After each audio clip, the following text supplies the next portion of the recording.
Oh, we were yeah, here. we're here. I it scared me.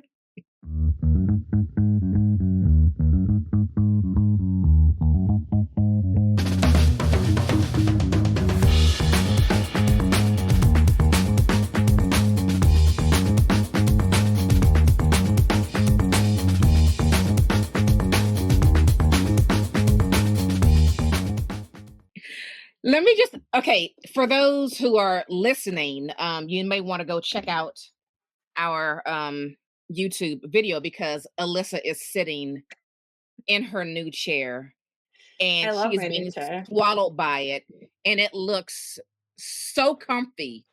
It I love my looks new chair. so gosh dang comfortable.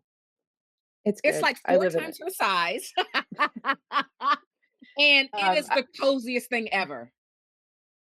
You look I have really always happy and comfortable. I am very happy.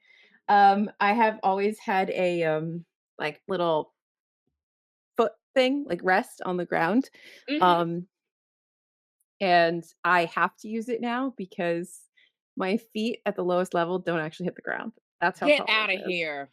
I love it. Get out of here. I love it too.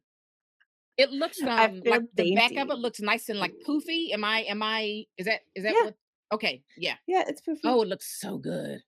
It's really good. I enjoy it. It was worth every penny. Jesus paid for it for my birthday, so That's so wonderful. I love it. mhm, Yay, Jesus. Thank you. Yes, I love it. yes, Thank you can't for take praise. making my friend extra comfy. Yeah, and with my, my back's getting better, by the way. That's With my good. back injury, it was, like, clutch to have this arrive sort of For as things sure. were bad, so I got rid of For the old sure. chair. I sold it to some lady on Facebook Marketplace, Oh, okay. You and were like, "So long, chair." well, I don't know, I thought about it because it was a nice chair. It's just like, "Where am I gonna put this? I have nowhere to use this. I have Yeah, nothing," you know? nowhere. So, it's has a new life in That's what you're somebody else's supposed to house. do. Pass the things on. Just pass it on. Yeah. All right, I love it. Yeah. So, what have you been reading? What did you recently finish? Tell Ah, me. well, I've got so many things in the mix. Let me go with let me stay in a happy place right now. All right. I started because there's I don't want you to stay in the happy place. I wanna know what the unhappy place is. well, okay. Fine. I'll go there. I have been reading this book called Rosenfeld by Maya Kessler that Avid Reader Press sent to me like before summer Mhm. even started. And it says a grown-up love story for grown-ups. And I was like, you know what? You know what I'm gonna do this summer? I'm gonna read me a grown-up love story for grown-ups. I'm in the mood for it. Sure. All right. Here's Okay. the thing. Here's the thing. Okay. Okay. We start out, I think this is set on Tel Aviv. So we're at some um event, and this photographer, videographer, whatever, she meets this guy Rosenfeld at this event, and she's like immediately into him. She's like, "Give me 24 of those right away, right?" And the first thing that kind of like threw me was just like how obsessive she became about Rosenfeld just within meeting him like 30 minutes. Like she had to screw him. She's like following him around. She's got to get that D. Like she just met him 30 minutes ago. And I'm like, mm, oh, yeah, okay, okay. Yeah, maybe. I don't know. I'm an old lady. I've had a lot of sexy times. You know what I mean? Yeah, I don't know. Okay. I'm gonna let it slide. I'm gonna let it slide. Mhm. And he ends up offering her a job at his company. He's a big time guy, lots of money, very, famous, very well known, right? He's an older man as well. Not particularly attractive, like he's a big man, and not like a big sexy body, but like a older, like heavier set man, like a dad bod. So she is like hounding this guy to have sex with her, and he's like, "It's not gonna happen." Babe, it's not gonna happen. I don't want to hurt you. All this stuff, and I'm just like, what's going on?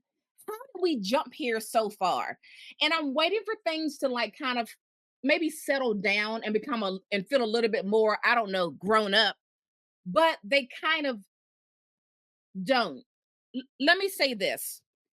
I still need to know what happens. I need to know like where this author's taking me. And I hate when I get in this position because it doesn't allow me to F and DNF the goddamn book, because I need to see how all the pieces are going to come together. I need to know, is it ever going to make sense? Is it ever going to feel grown up to me? And I'm very irritated by this. Now, I'm also going to say that I'm only on page 139. I have been reading this book for weeks. For weeks. And I just like I I can't like get into a rhythm. I can't like get into a groove, but yet I need to know. And so I cannot abandon it. And this book total is only 386 pages. I could have really read this in a day. Like you know what I'm saying? Like honestly, but I don't know. It's not feeling like a grown-up love story for grown-ups, but that's what it says it is right there. See? It says it. How old are these people supposed to be? She's in her 20s and he's like in his late 40s, 50s or something like that. Like he's been married, he's got grown children. You know what I mean? So, It doesn't anyway, sound like if your female is still in her 20s that it's a love story for grown-ups. it says a brazenly, this is the inside, right? It's a brazenly sexy and scathingly candid novel about a white hot relationship and the two intractable characters who emerge from it transformed. Okay, we'll see. Okay. We'll see. Did So, you um sorry, just off camera. Since you were looking for oh, and by the since way, you this were this since you were comes looking out. for adult stories, did you Oh, hang read on. this from Let me Knopf? let me just show the people. This comes out November 19th from Avid Reader Press. Okay, what is that? So did you ask for this from Knopf since you apparently want grown-up stories? Don't Be a Stranger by Susan Minot. I don't remember when this is I coming out. It don't probably supposed to be in the letter. This is a mesmerizing new novel. It's a story of a woman swept into a love affair at midlife. I don't remember. Okay, I've been really bad. So I used to when they send their list or whatever and I check what I want to receive, I used to make a note and I haven't done that in a while. So I don't remember if I asked for that or not. I also have Well, a lot of mail I haven't opened from well, publishers. I'm gonna suggest we try this instead. I Okay. have not read it. It just arrived this week. Okay. Um, but I'm just gonna throw this in the ring. Maybe Okay. this is more mature since it says that it's at midlife. Yeah. Like the lady is at midlife. I mean, I don't know. Maybe she's chasing a 25-year-old. I don't know. I mean, who But knows? Who knows? Who but she's knows? 50. She's 52. I mean, if that's Right. midlife, she's living to 104, baby. Yeah, Um, buddy. yeah, it sounds like there's drugs, there's erotic obsession, hunger for intimacy, oblivion. I mean, sounds like a wild ride. Well, I am certainly willing to give it a shot. Wow. All right. Well, that's my little shout out. That's not what I'm currently reading. All I right. haven't even Well, started it. I Sitting in got a my pile not next. happy time out of the way. Get Rosenfeld the comes happy out. time out of the way. Rosenfeld comes out November 19th. Thank you, Avid Press, for this advance copy. I get back in like a position that works well for recording. For the There we old back, for the ye old back. for everything. I am. This is going to look like I'm reading something massive. I'm not. It's just 6 novels. But this is all of Jane Austen's novels. I'm going through all of her novels this year. Well, Hmm. 5 of her completed novels because I'm not reading Lady Susan, but maybe I'll read I it at should the have end. joined you, Alyssa, because I do have the complete Jane Austen. I do have it. I've had it for years. I should have joined you. Leo, you didn't. I know. I suck. So, but anyway, this I didn't say it, you did. So we are currently on Emma, and I Okay. am making my way through Emma, which I did not realize was as long as it is. But I'm thoroughly enjoying myself. I think that a lot of times people get I hear, like, a lot of criticism about Emma because they feel like she's just very much a snob, and I guess she kind of is a snob, but it kinda makes sense that she's a little bit snobbish. I think some of the point is that she's, very isolated, so even though she is very accomplished, and she is very intelligent, and she is very good at, like, managing the house for her father, and she is, unlike all of Emma Jane Austen's other characters, actually, like, independently wealthy, like, she doesn't need to get married, she doesn't need to do anything, she's absolutely set for life. Ah, Um, she's a okay. very different kind of heroine for Austen, um, and but, like, she's also very naive, like, she's that that person that is just mature enough to get themselves into trouble? Yep. And, like, that's Emma, like, Mhm. she's never really left Highbury, she never has really experienced anything, but she is kinda like the big fish in this small town, right? Like, so she's kinda like Mm. a little mini celebrity, and everybody loves and adores her and kinda coddles her, and so she starts to it's very easy for someone in that situation to think that they kinda know everything, right? Because everybody kinda treats you a little bit like you do, right? Oh, So it makes sense that she would come off maybe a little snobbish, especially as you see her interacting with other characters that have, like, gone off and done other things that come to Highbury. right. But I think she's just more, like, young and needs to learn, and she does seem to mature as the story goes on, so I don't find it very annoying.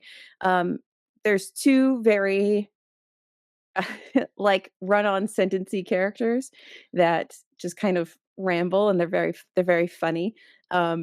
It's a good time. I'm enjoying Hmm, it. And okay. what I wish that I could because I don't think I have ever read Emma. I think I've only ever seen like probably every Adaptation. yeah. Mhm. Um I kind of wish I didn't know the story because it would be fun to not know some of the big secrets and then to know them and then go back and look at things that you Yep. miss maybe because you didn't know all the big secrets, that the characters are keeping from each other.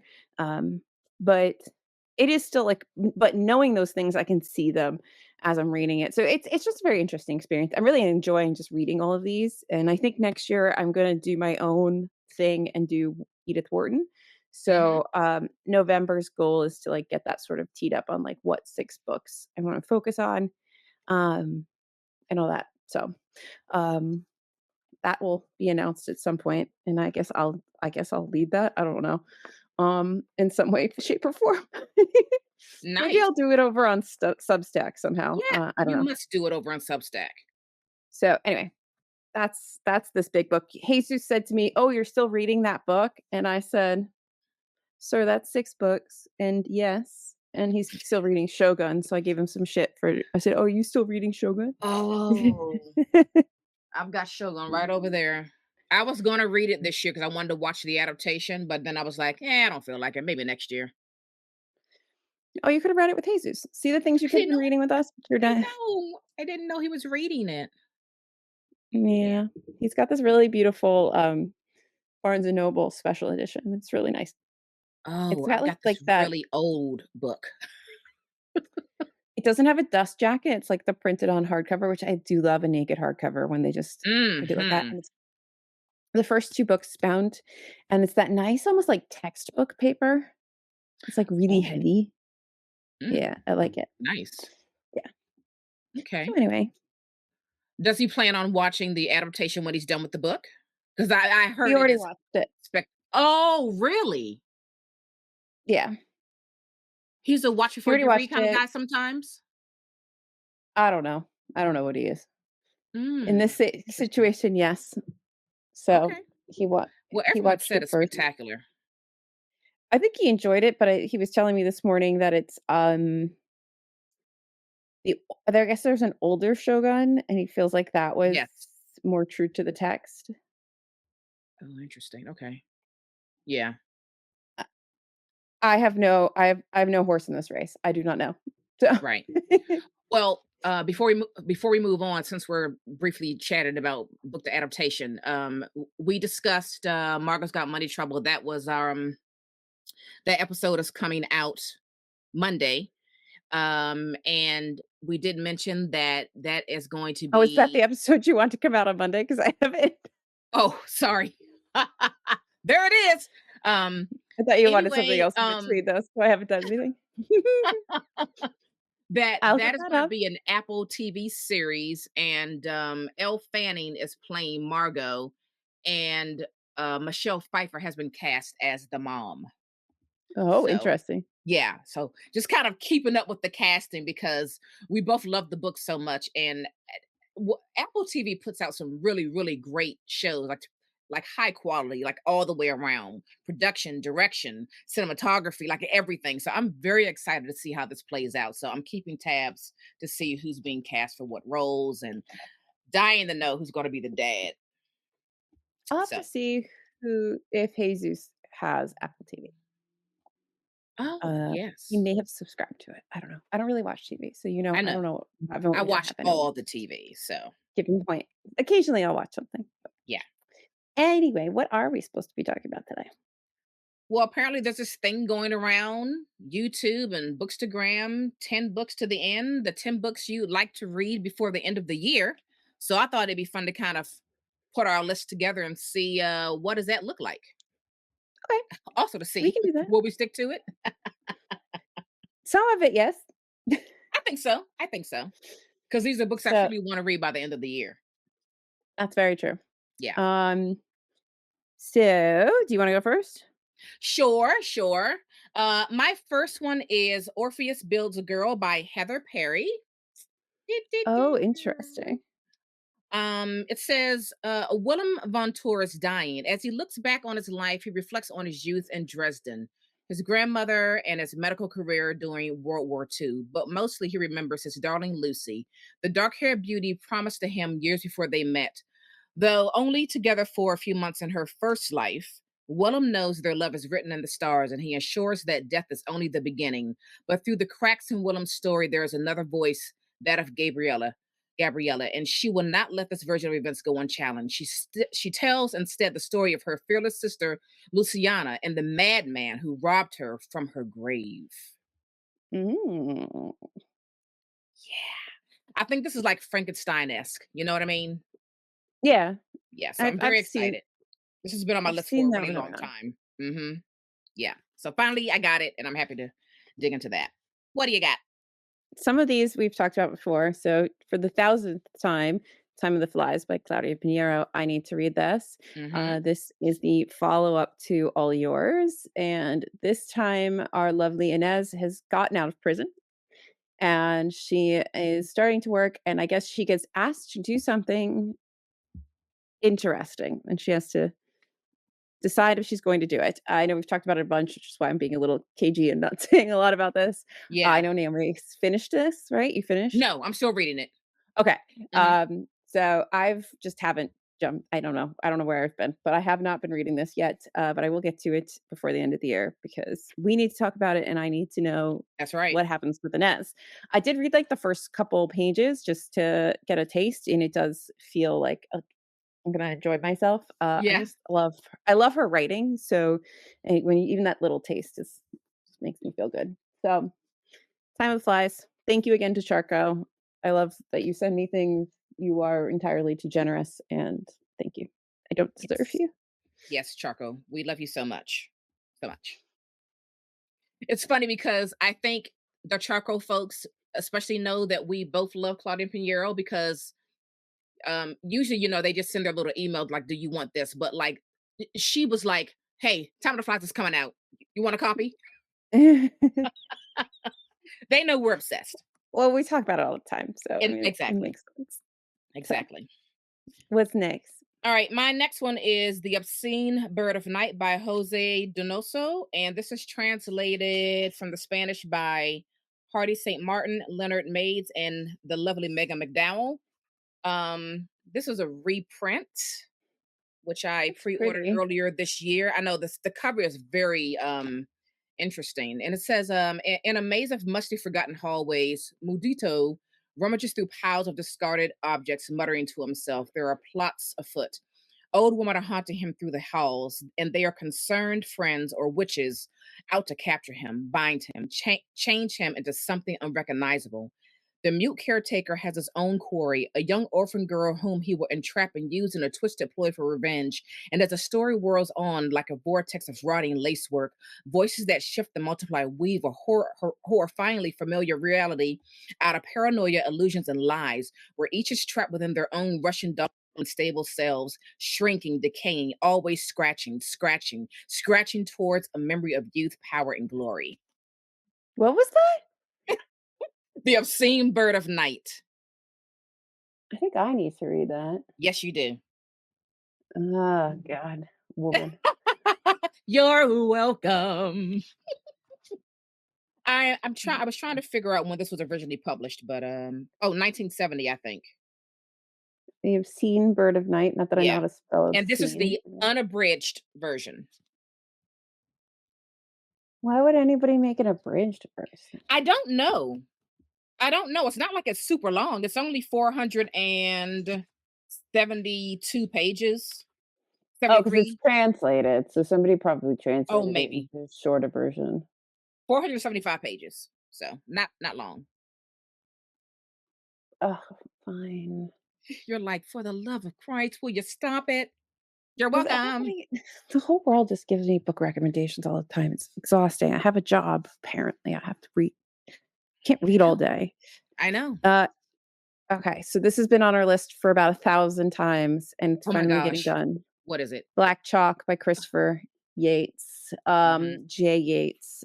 So this is Dark Academia. It's set in New York and at Oxford, and there's a group of 6 students that play an elaborate game of dares and consequences with tragic results. I don't really need to know anymore. It's supposed to evoke the secret history and bellwether Mhm. revivals, and I just need to know what this is about because I've heard lots of good things. It's got, like, decent ratings Yeah. online, but I also, like, rarely ever see it at this point because it's kinda drowned out by a bunch of other dark academia, so I wanna know if it's where it sits for me in Yeah. dark academia. Same. So, Black Chalk. Also, Boom. it's on our list of books to discuss. That's right. That's right. Okay, my next one is Carnality by Lena Wolf, Ooh, translated I've wanted to from read that for a long time. yeah, translated from the Swedish by Frank Perry. And it says, awarded a 3-month stipend to travel and work, a Swedish writer flies to Madrid, where in a bar she meets a man with an extraordinary story to tell. In exchange for somewhere to sleep and to hide out for a few days, he is willing to tell the whole astonishing tale. What follows is an account of the fantastic proportions and ingredients, the existence of a shadowy internet TV show with a certain morality clause, a threat to the storyteller's life, a diabolical nun, the story of a girl with a missing left thumb. The tale is also the precursor to a meeting between the writer and the infernal miracle worker Lucia, a meeting that ultimately forces the writer to make a fateful decision about her own inner essence. This has been on my list for a long time, and I had to order it because I just never see it when I'm out thrifting, Yeah. like ever. And I was like, you know what? I'm probably never going to find it. Let me just push place order. Boom. Um, I got a lot of new releases on this list. You do? Private Private Rights, Julia Armfeld, Oh yeah. uh, out in the UK, coming out in the US in November. I don't know when this episode's coming out, but that's when this is coming out. Apparently, I've had this so long waiting to be read, there's dust on it. There's no way to bury a body in earth which is flooded. It is a fact consigned to history, along with almost everything else. It's been raining for a long time now. For so long that the lands have reshaped themselves, arcane rituals and religions have crept back into practice. Sisters Ilsa, Irene, and Agnes have not spoken in some time when their estranged father dies, a famous architect revered for making the new world navigable. You know what I'm saying. He Hmm. had long Hmm. cut himself off from public life. They find themselves uncertain of how to grieve his passing when everything around them seems to be ending anyway. We'll leave it there. I just need to get to this already. I need to finish That's it. too. It's like I feel Yeah. like I started like 3 months ago, but like I need to finish that as well. And that's another upcoming TBR Lowdown book discussion. And it feels like it's gonna be a good, like, atmospheric read with all of Hmm. the raining and the just the death and the grief and it just screams Alyssa. Yes. So Yes. Private Rights. Yeah, we love Julia Armfield. Okay. My next Mhm. one is True Grit by Charles Portis. Ooh. Also, isn't this 50th anniversary edition so beautiful? I love it. Um, Mhm. True Grit tells the story of Maddie Ross, who was just 14 when the coward Tom Chaney shoots her father down in Fort Smith, Arkansas, and robs him of his life, his horse, and $150 in cash. Filled with an unwavering urge to avenge her father's blood, Maddie finds, and after some tenacious finagling, enlists one-eyed Rooster Cogburn, the meanest available U.S. Marshal, as a partner in pursuit, and they head off into Indian Territory after the killer. Yeah, this is a classic, man. It's a classic. True Grit. Isn't that uh that's God, what is his name? The movie, not John Wayne. What's his name? What's the guy with the Oh, hot sauce? Chuck Norris?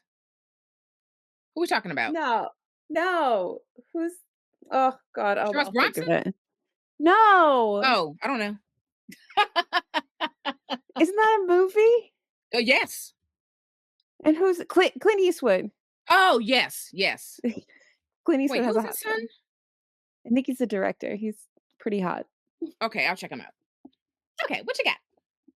I'm bringing back the big book because Persuasion is on the list for Mhm. November, December, and I've read it before, but it's on my list to finish by the end of the year, so I think it counts. It is.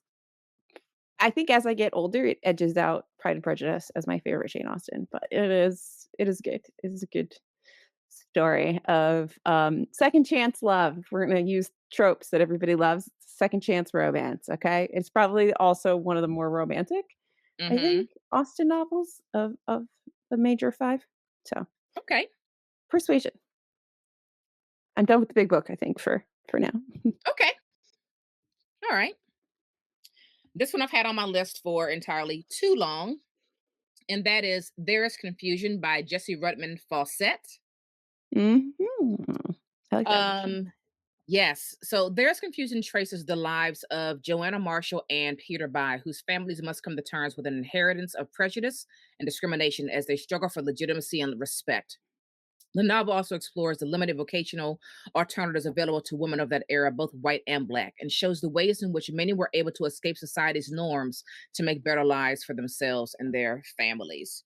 This is definitely a classic, and I just cannot wait to finally read from this woman.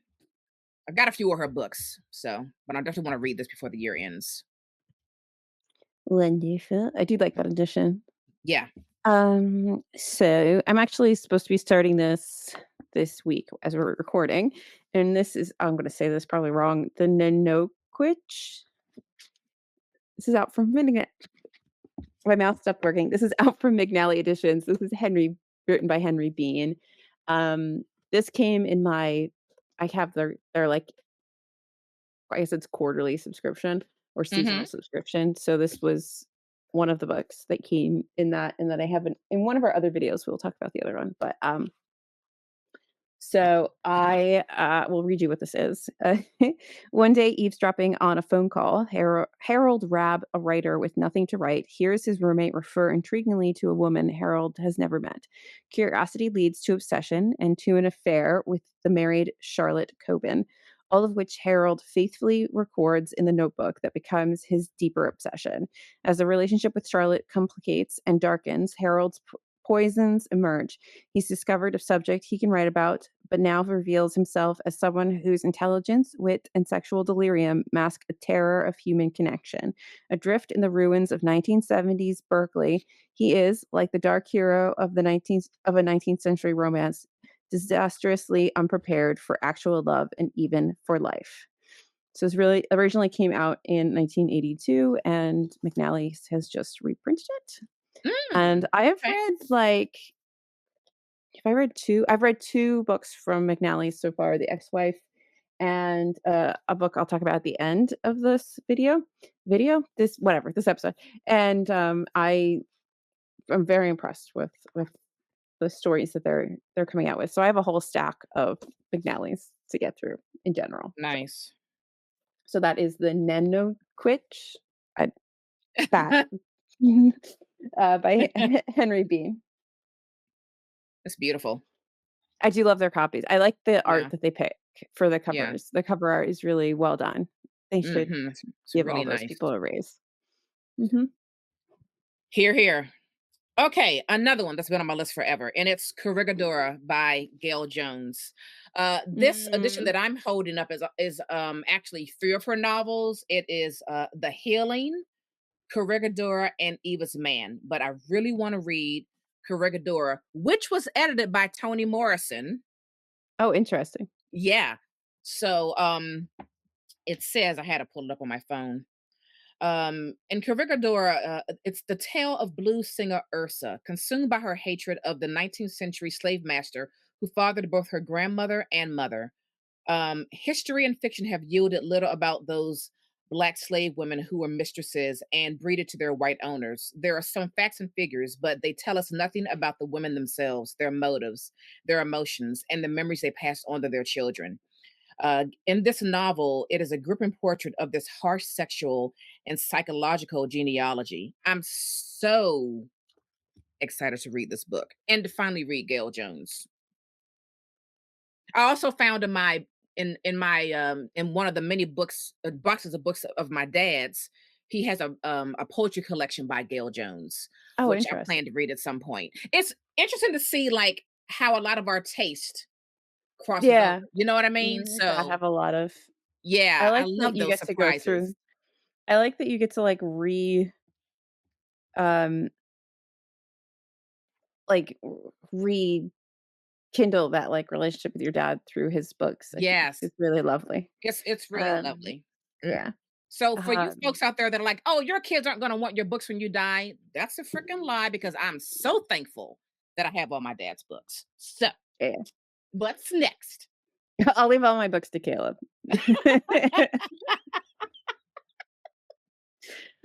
Next, we have talked about it before, but We Do Not Part by Han Kang. This is the new Mhm. book that's coming out in January. I at least want to get this started before the end of the year.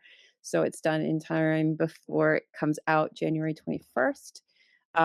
It's a disquietly beautiful novel about the impossibility of waking up from a nightmare of history. It's supposed to be her most revelatory book since The Vegetarian. I'm not going to go So through excited. um, the entire synopsis yet again, but it's a story of a friendship between two women, and it's going to be talking about a darker part of Korean history, and I'm hoping that there's going to be sort of like an intersection between is it human acts and the vegetarian.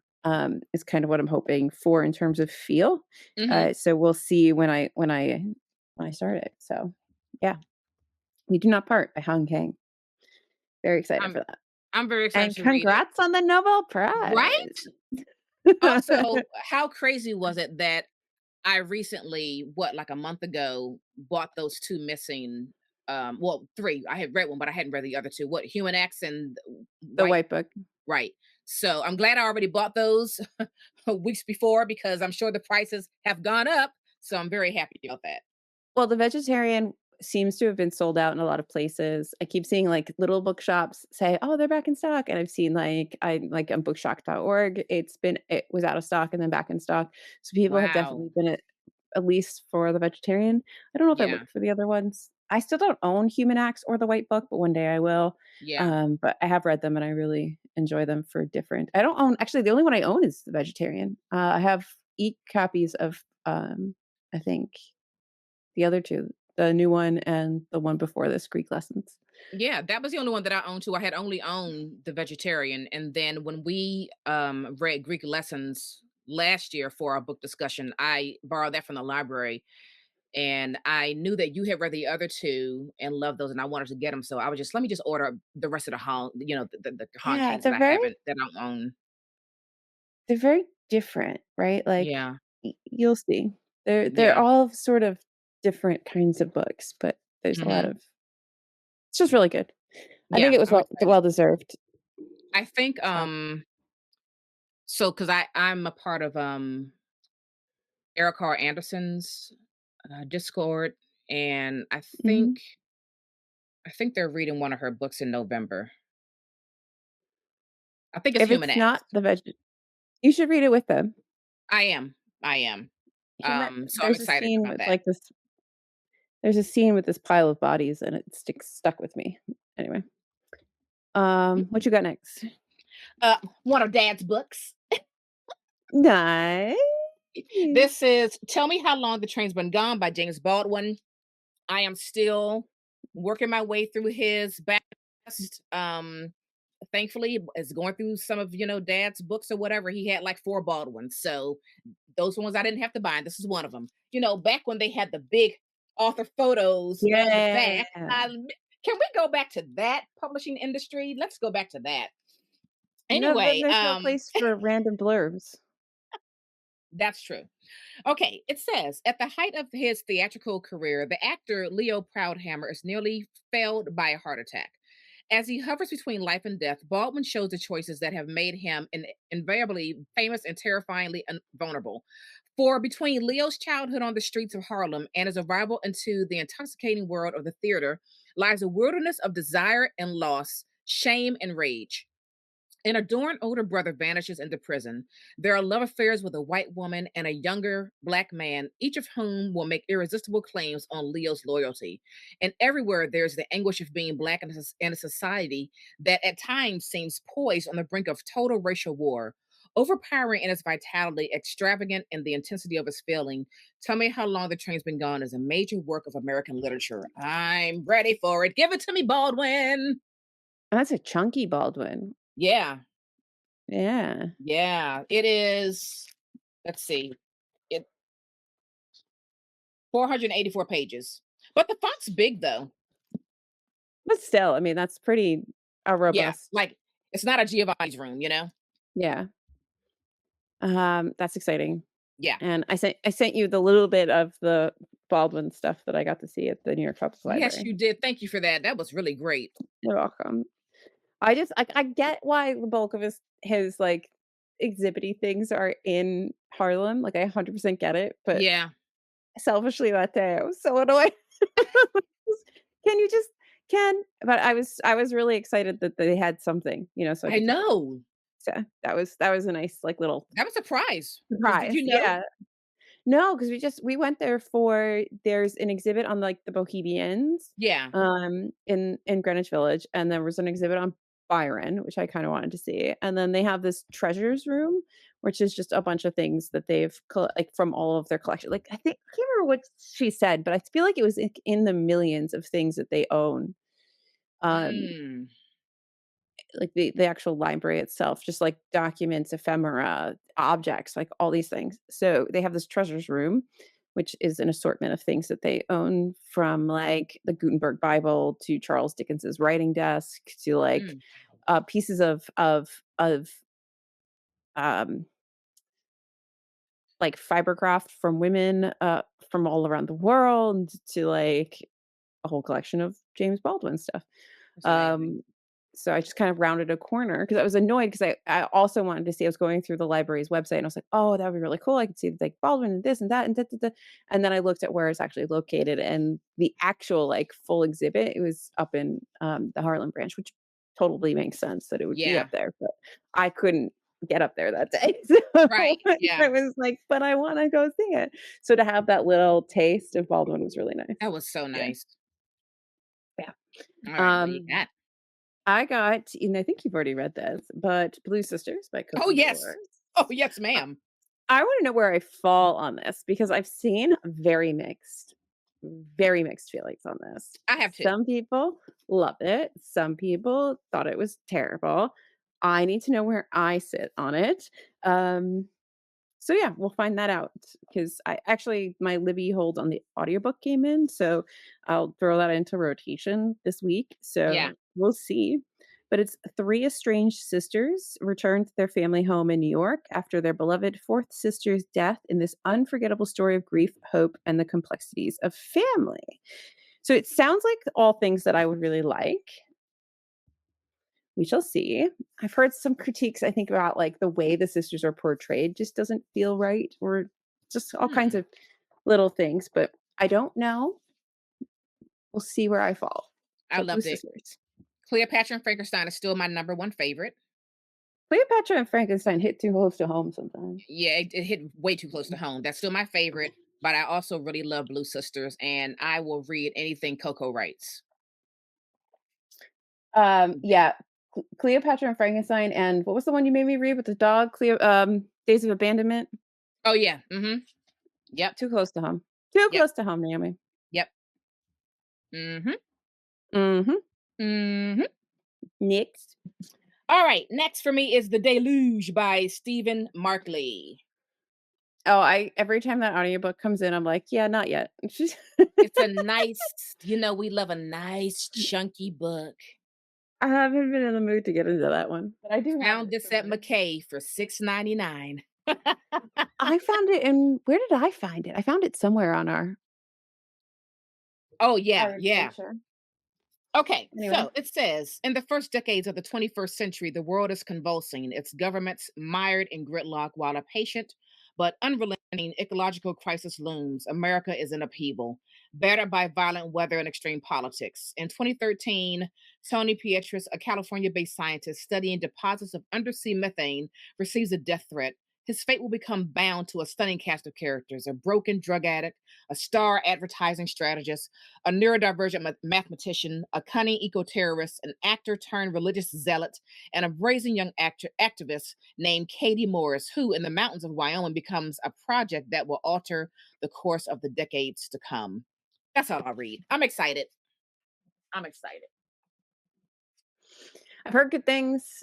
Mm-hmm. It also is looks like a little bit of a daunting, like, book to read, not just size, but Yeah, just kinda like how it's written. yeah. Uh, but I'll get there eventually. You'll have to tell me your thoughts when you get there. Indeed. Indeed. I was trying to get to 10 books. So I think it might be time for me to finally finish all the Moshfegs. This is the last one that I haven't read, Oh. and this is Homesick for Another World. This is the story collection, short story collection. There's something eerily unsettling about her stories. Yes, we know that. Almost dangerous while also being delightful and funny. I'm curious to see how she does with short story because short story is very interesting. Like it seems like it should be easy, but it can be a very difficult thing to get right. I did read one short story that she had in the Paris Review that I cannot recall the name of, Mm-hmm. and I did not it didn't Wasn't do feeling anything it. for me. Mm-hmm. So we'll see how I get on with the short stories. I mean, maybe her short stories are not for me. Maybe this collection is banging. I don't know. So we'll have to read it and find out. But Homesick for Nice. Another World. It's probably Nice. time I wrap up that. Yeah, yeah. And then she can come out with a new book and I'll read and I'll be back at not having read all the books. What she may be due for, because when She did that did Lap Bona was like a year or two ago. yeah, So so it's she probably may pop out with one next year. yeah. Okay. My next one is The Stones of Summer by Dow Mossman.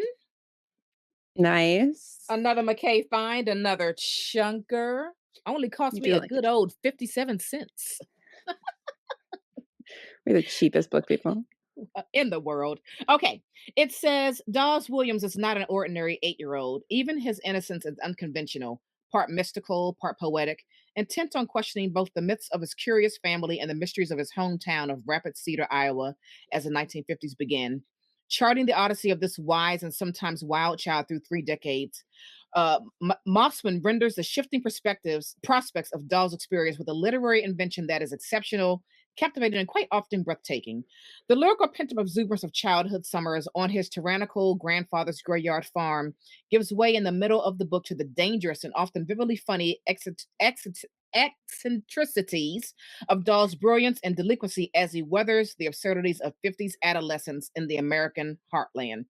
10 years further on, again, in the novel's final turn, Dawes, unsettled and spiritually adrift, journeys to Mexico, struggling for sanity and survival, and distress and turbulence in the 1960s swirl around him. I'm excited for this. They call this the rediscovery of a great American novel, The Stones of Summer. Okay. We all know that I still to this day don't really understand what the great American novel is. We don't know. Um, so this actually is finally out in traditional. pub, and I need to read it because I didn't read it when it was independently published or since it's been out. And that is the second book in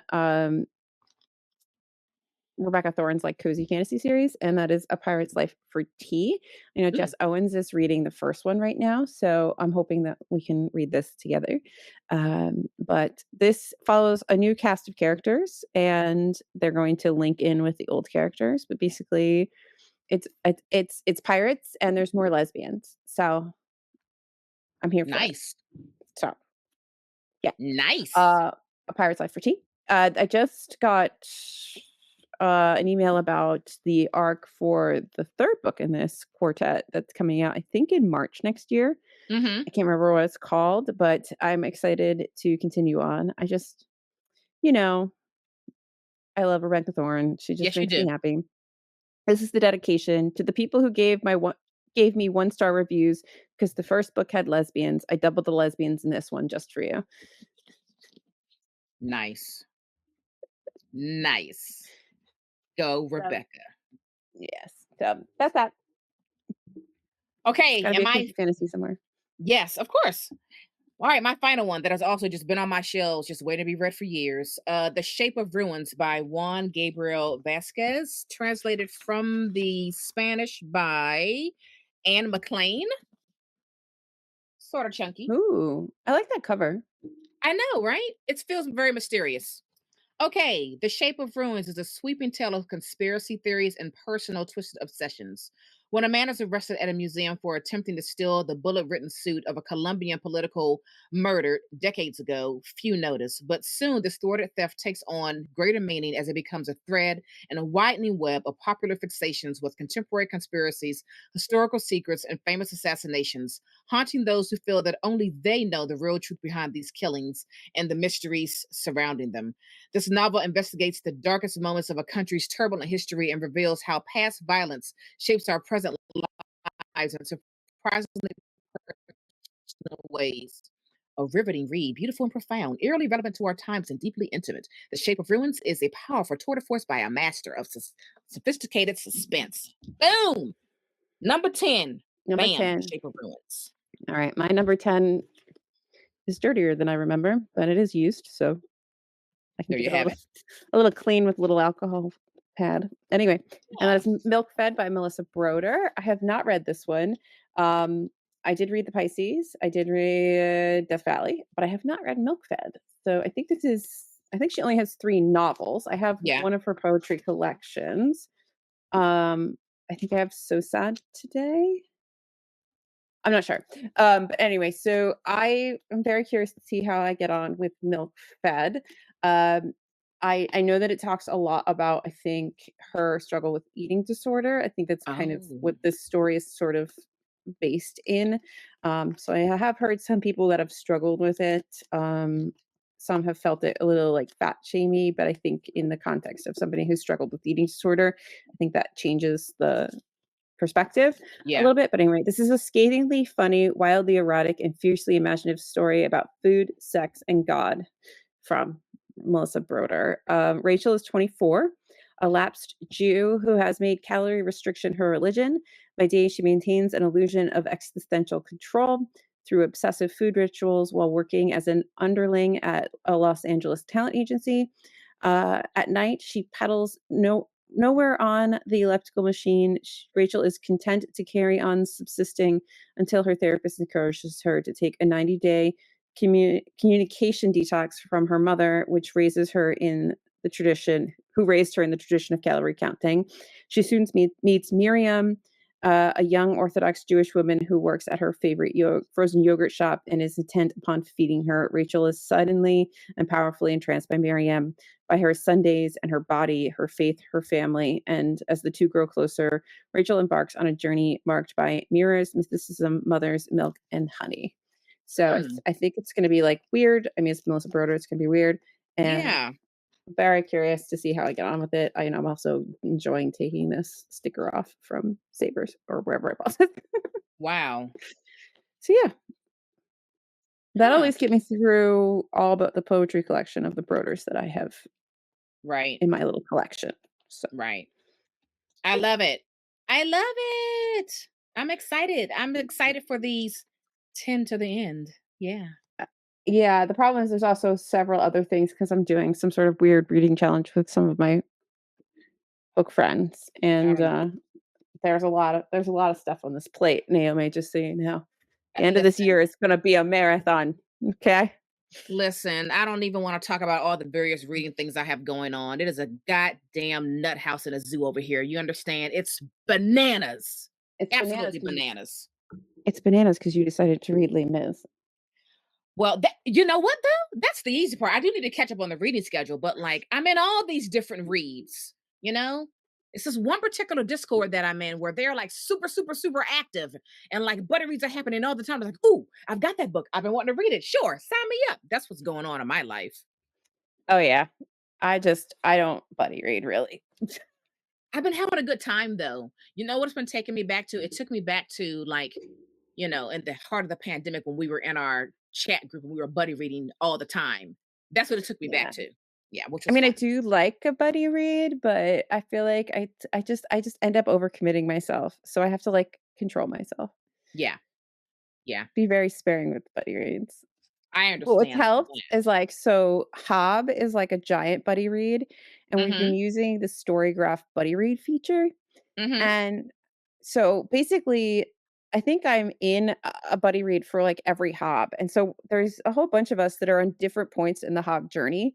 So it's kind of like you're constantly reliving every book you read before because whoever's behind you is commenting and you're going in and seeing them. And then there's Yeah, people that are in front of you that are leaving comments for you to comment on as you read the book. So it's an yeah, interesting experience. So yeah, that's how I've been buddy reading recently. yeah, and on this Discord, you know how it is. We're in that channel for that book, and, you're, leaving your comments and reading other people's, and I'm just having a really good time, doing that. So that's been a lot of fun. A lot of fun. Mhm. Anyway, do you have a book recommendation for the peoples? Oh, boy, do I. This is one of the best fantasy books I have ever read. And it's been on my list for a long time. It took me a while to buy it because it's $50. Okay. Um, did your eyes just pop out of your head? Yeah. I Okay. It mean, is this Frida Kahlo book was $50, but I understand that because this is like small print, high right. gloss art book. What?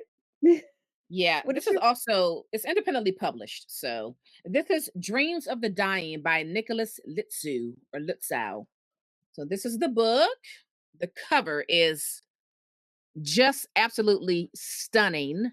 But I can't even also, you take that off, I love a naked. I love that. it's beautiful. It's just, yep, right on. So you don't even need the dust jacket, right? All right. I read this a few months ago. Let me try to explain this because there's a lot going on. Okay, there's an ex-mercenary named Jesper, and he's just coming to this town of what do you call this town? Not important right now. Or archipelago of Calais.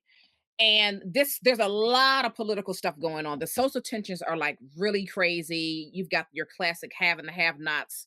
Things are like really boiling, coming to a head. And he has been asked to basically save the life of the richest man in the world. This man, this is what happens when you don't listen to audiobooks. You don't know how to pronounce these names. Jaro, I'm not sure. But this man has suddenly fell into some unexplained coma. And the his country is just falling apart around him. So Lycia, who Jesper has partnered up with, they take on this job to figure out how to wake up Jaro from this coma. But they need to seek out a dream walker. So Jesper and Lycia go on this journey to find this dream walker. And once they found this dream walker, whose name is Kawu, this is when things get really interesting because Kawu is able to like seep inside the mind of Jaro. And in the mind, there are like all these dimensions. So, like, Kawu was a a pretty strong dimensionalist. And this is a serious job because you can get inside these dimensions of the mind and be killed or get trapped. Also, some of the things that he's doing like affect the people on the outside who are not inside Jaro's mind. It is so interesting. Jaro is in this weird coma, and it's like a nightmarish hellscape. I mean, he is like he's trapped by his own fears and darkness. And the mystery is really these three, Lycia, Jesper, and Kawu, trying to figure out how to get him to wake up and not die. It's the most interesting thing I've ever read. Meanwhile, around them, their country is falling apart. There are deep themes of depression, political structures, social injustices. It's so, I don't know. It's dark.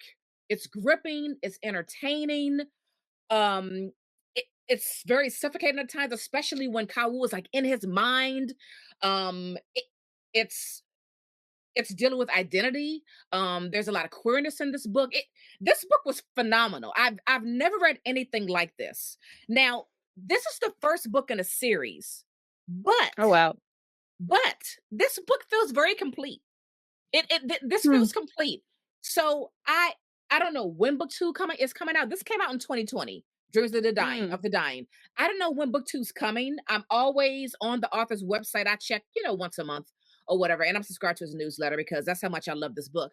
But there's been no word, and I don't know if book two is going to be a continuation of this story or just a Hmm. continuation of that world. This is also linked to a video game of sorts. So I have to get Oh, more info on that. But this book is this book is 813 pages, and I'm going to tell you something. For me,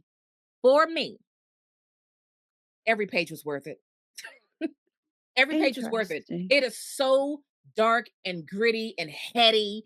It's just a phenomenal read. A phenomenal read. So, highly recommend Dreams of the Dying by Nicholas Lutzow. Yeah, I don't know. yeah. Okay. Dreams of the Dying. Yes. Just Well, go right to his website and buy the book. there's a Like I paperback. Oh, I guess they have a Uh, paper, but this is hardcover. I don't know. I guess they maybe he has a paperback. I'm not sure. there is a paperback for all Okay, who good. care. There is Okay. an audiobook and there is an Oh, there's an ebook. audiobook. Okay. And it is on Kindle Unlimited for everybody who is a Kindle Unlimited Fantastic. person. So, it says It's book so 1 good. of 1 in the 12th world, but I don't know if that's on Amazon. I just quickly looked it up on Amazon, but I don't know if that's just because Nicholas hasn't, like, updated the metadata behind all of this, you know? Yeah. Um, Interesting. It does And like it have says on the r side, the 12th book, really the 12th world book one. yeah. Oh, But interesting. I mean, Alyssa, it's so good. Let me tell you something. I Every time I look at this book, I'm like, I should read you again. And I might. I might read it again. It's so good. it sounds like just from, like, the way that's worded, maybe it'll be like, like, like, kinda like, Shannon, what's her face? With, Oh, Priory.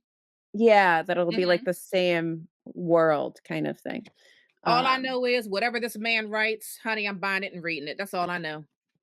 That is all I know. It was fantastic. Fantastic. One of the alright. best fantasy books I've ever read. Boom. What That do you got? is one hell of a, recommendation. Um, so as I said, I have another McNally for you, and this is The Girls by John Bowen, and I was excited about this simply because it has an Edward Gorey, like, cover, um, but as I love Edward Gorey's Mm, I sketches, like that. if you grew up watching Masterpiece Mystery, you probably also have an obsession with Edward Gorey. So this is set in the Cotswolds in, like, the '70s, and it's about these 2 ladies who, they're not just roommates, and they have, like, a little craft store, they're living their little country life. They have what sounds like a luscious garden, I want to live in their home. Oh. They live in this very small town. Everybody's kind of Mm. in everybody's business. They have a little bit of like, not so much of falling out, but like they need to go, one of them needs to go find themselves. You know, they've been together for a really long time, and one of them goes off to Greece. And while they're kind of on a break, let's say, the other one happens to have relationships with a man. And that part's actually really funny. Um, and she ends up getting pregnant. Um, and then so they have these ladies have a baby. And so Oh. it's quite dark and funny because things kind of happen with the father of said child. And there's some murder that occurs in this little country village, and it becomes a very interesting thing watching these two ladies, especially the one who's not the mother, process the after effects of murder, the psychological effects, I should say, Yeah. of having murdered somebody. Yeah. Um, it's it's funny. It's really funny, but it is dark, and it's just an excellent time. Like, I think you in particular would love this Mm. book. I think it was great to read in October. I ate this up. But anyway, so Janet is the one who, has sex with this man, Alan, who gets so excited that he arrives early, let's say, and she's thinking Janet was not sure that this was an adequate excuse, but it seemed to be enough for Alan, for he rolled off of her and was almost immediately fell asleep. If this is heterosexuality, Janet thought, it certainly isn't what it's all cracked up to be. But she did not blame him, for was not truly and was not truly disappointed. What is So that called? it's called The Girls by John Bowen. Um, it was originally, I think, in the another one of those, like, books that came out maybe in the '80s, and then or in the late '70s, and it's just it's really, like, I think that you would get a good kick out of it, and I think it would make a really good show. Like, I think if somebody I'm just spitting on the microphone. I think if somebody made, like, an episode for Yeah. Masterpiece Mystery of this, I think it would be like, hilarious. It's like Okay, a I just dark added that to comedy. my list. It was so good. I kinda, like, wanna reread it. It was so, so wonderful. Um, yeah, so that's 2 for 2 on McNally's. So, we're gonna start our 3rd one this week coming, so we'll see. Okay, that's added to my Alyssa's Rex Goodreads shelf. Also, can I just say that whenever a small press I'm still spitting, this is how, like, excited I am. Whenever a small press numbers their editions, it Yeah, becomes isn't that like a nice? challenge. It becomes a challenge because now I, like, wanna own them all. Of course. I mean, like, come on. Hello. And I do own quite a few, Hello. at this point, but there's so many more to go because this is number 24, and I think my most recent one is it's still in the 20s, but I have quite a few to get. So, I love how these publishing houses do these nice little collections. That's mhm. lovely. It's also Mhm. fun to read through. Yeah, Yeah. yeah, Okay, well that I've added that one. good. You Okay. particular would I think would like it. Yeah. Yeah. Well, this was quite the episode. Let us know what your 10 before the end are. Let us know if we have any in common on our list or not. So yeah, share that with us on our Instagram. Be sure to follow us everywhere at TBR Lowdown, and always go to the website tbrlowdown.com to find out everything about our book club picks. And by the way, we are now in the process of getting our 2025. My goodness. We're in the process of getting our 2025 um book club list together. So if you have any suggestions, we only read women in translation. Go over to Instagram and go to our TBR Lowdown broadcast channel and throw in your recs, and perhaps we'll choose one to be added to our 2025 list. Anyway, Mhm. that's going to do it for us. Anything else from you, ma'am? I got nothing. All right, that's it. That's going to do it for us. We are out of here. Bye. Bye.